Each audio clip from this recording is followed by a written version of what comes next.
नियुक्त हुए वो देरी से गए वहां पे, और उनको समझ में भी नहीं आ रहा था कि छत्तीसगढ़ में सरकार के विरुद्ध एक माहौल भी बन सकता है, और वो कंफ्यूजन वाली थी। लीडरशिप वहां एकदम नहीं थी। रमन सिंह को नकारा जा चुका था चूंकि वो चुनाव हार चुके थे और बहुत अच्छे तरीके से हारे थे। तो बीजेपी के पास एक ये भी समस्या थी कि रमन सिंह का क्या किया जाए, लेकिन उनके सिवा कोई चेहरा भी नहीं आ रहा था। बृजमोहन अग्रवाल का, अमर अग्रवाल का, आप इन लोगों का ले लीजिए, तो ये चेहरे नहीं बन पा रहे थे। तो ये रणनीति बनाने में कहीं ना कहीं उसने चूक हुई है बीजेपी से। दूसरी बातें आ रही है मतारी बंधन योजना जो उन्होंने बीजेपी ने एक अनाउंस किया और उसको काफी हद तक फॉर्म को भरवाया, लेकिन ये इतने कारगर नहीं हो पाए कि कर्ज माफी योजना जो इन्होंने लेकर आए थे बघेल ने, उसके ऊपर या मनोज जी आप ये कह रहे हैं कि अगर वो जल्दी शुरू कर लेते, बीजेपी ने एक तरह से उनके चुनाव प्रचार और उनके चुनावी अभियान में एक देरी दिखी आपको, और वो देरी अगर नहीं रहती तो वो इस पर कैपिटलाइज कर सकते थे, यानी कि नंबर कुछ और होते आज अगर हम ये दिखाते हैं। लेकिन नंबर वो भी नहीं है दुष्यंत नागर जी, जो आपकी पार्टी कह रही थी 75 पार का नारा दिया था आपने यहाँ पर। आप अगर यही हम नतीजों के दिन अगर देखेंगे और यही अगर रुझान जो एग्जिट पोल के माध्यम से जो दिख रहे हैं, अगर यही नतीजों में तब्दील होते हैं तो वो नहीं है, तो फिर क्या कहें उसको, ओवर कॉन्फिडेंस कहें? क्योंकि आपकी शैलजा कुमारी कह रही थी बिल्कुल ओवर कॉन्फिडेंस नहीं है। ग्रामीण क्षेत्र में SC ST OBC दलित आदिवासी जितना पिछड़ा वर्ग है, सारे क्षेत्र में आप देख लीजिए बम्पर वोटिंग हुआ है। कांग्रेस जीत रही है, 70+ सीटें लेके आ रही है। दिखाई दे नहीं रही एग्जिट पोल्स। बघेल साहब दोबारा से नहीं एक मिनट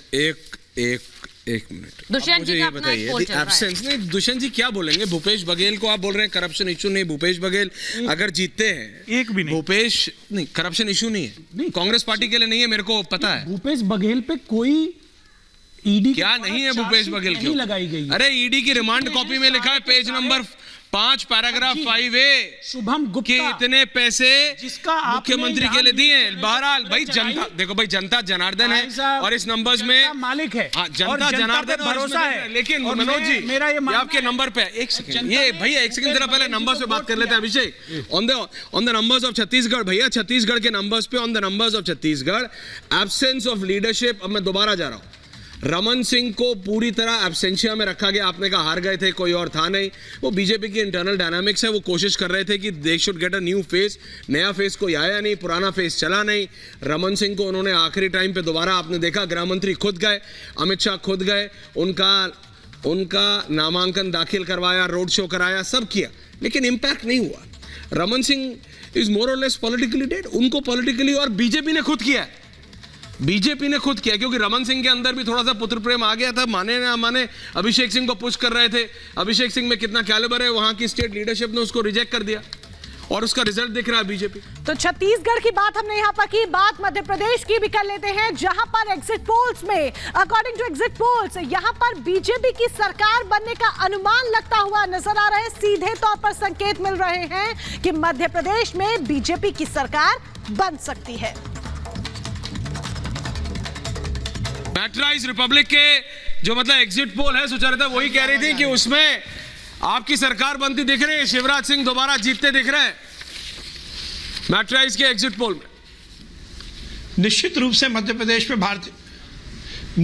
से भारतीय जनता पार्टी की सरकार मध्य प्रदेश में पुनः आएगी, कंफर्टेबल मेजॉरिटी के साथ आएगी। मैं रिपब्लिक भारत को बहुत बधाई देता हूं और धन्यवाद देता हूं कि उन्होंने सही एग्जिट पोल दिखाया है, और निश्चित रूप से भारतीय जनता पार्टी की सरकार बनने वाली है। जनता ने पूरा मन बनाया है मध्य प्रदेश में पुनः डबल इंजन की सरकार बनाकर मध्य प्रदेश में विकास और कल्याण की राजनीति को आगे बढ़ाने का, और निश्चित रूप से हम कंफर्टेबल मेजॉरिटी के साथ मध्य प्रदेश में सरकार। लेकिन विश्वास सारंग जी, फिर मुख्यमंत्री कौन होगा? देखिए, पहले ही केंद्रीय नेतृत्व ने इस बात को क्लियर किया है, संसदीय बोर्ड इसका निर्णय लेगा। मुख्य मुद्दा यह है कि हम फिर से सरकार बना रहे हैं और बहुत कंफर्टेबल मेजॉरिटी के साथ बना रहे हैं। विश्वास जी, बहुत से लोग ये सवाल पूछ रहे हैं कि इतने साल बीजेपी की सरकार रहने के बाद एक एंटी इनकम्बेंसी जरूर नजर आती है, लेकिन उसका तोड़ आप लोगों ने कैसे निकाला है? क्योंकि यहाँ पर जो स्टूडियो में हमारे कई मेहमान हैं, उनका ये मानना है कि एग्जिट पोल भले ही आपको जीतता हुआ दिखाए, लेकिन जब रिजल्ट आएंगे, नतीजे आएंगे, तो बीजेपी की सरकार जाएगी। देखिए, मैं दो बातें यहाँ बहुत क्लियर करना चाहता हूँ। हमारी सरकार की सबसे बड़ी उपलब्धि यही थी कि हमारे यहाँ कोई एंटी इनकन्वेंसी नहीं थी, हमने कल्याण और विकास को बहुत आगे बढ़ाया। लोग कंपेयर करते हैं 10 साल का दिग्विजय सिंह का राज, जब यहाँ पर मध्य प्रदेश को बंटाढार कहा जाता था, वो 15 महीने की कमलनाथ की सरकार जिसमें लगातार भ्रष्टाचार और अत्याचार मध्य प्रदेश में बढ़े थे। मध्य प्रदेश की जनता ने भारतीय जनता पार्टी का दिग्विजय सिंह के समय के बाद का शासन भी देखा है और कमलनाथ जी की सरकार के बाद का शासन भी देखा। और जिस प्रकार से हमारे देश के यशस्वी प्रधानमंत्री नरेंद्र मोदी जी ने डबल इंजन की सरकार की जो अवधारणा को स्थापित किया है, वो एक बहुत ही सफल मध्य प्रदेश में रहा है।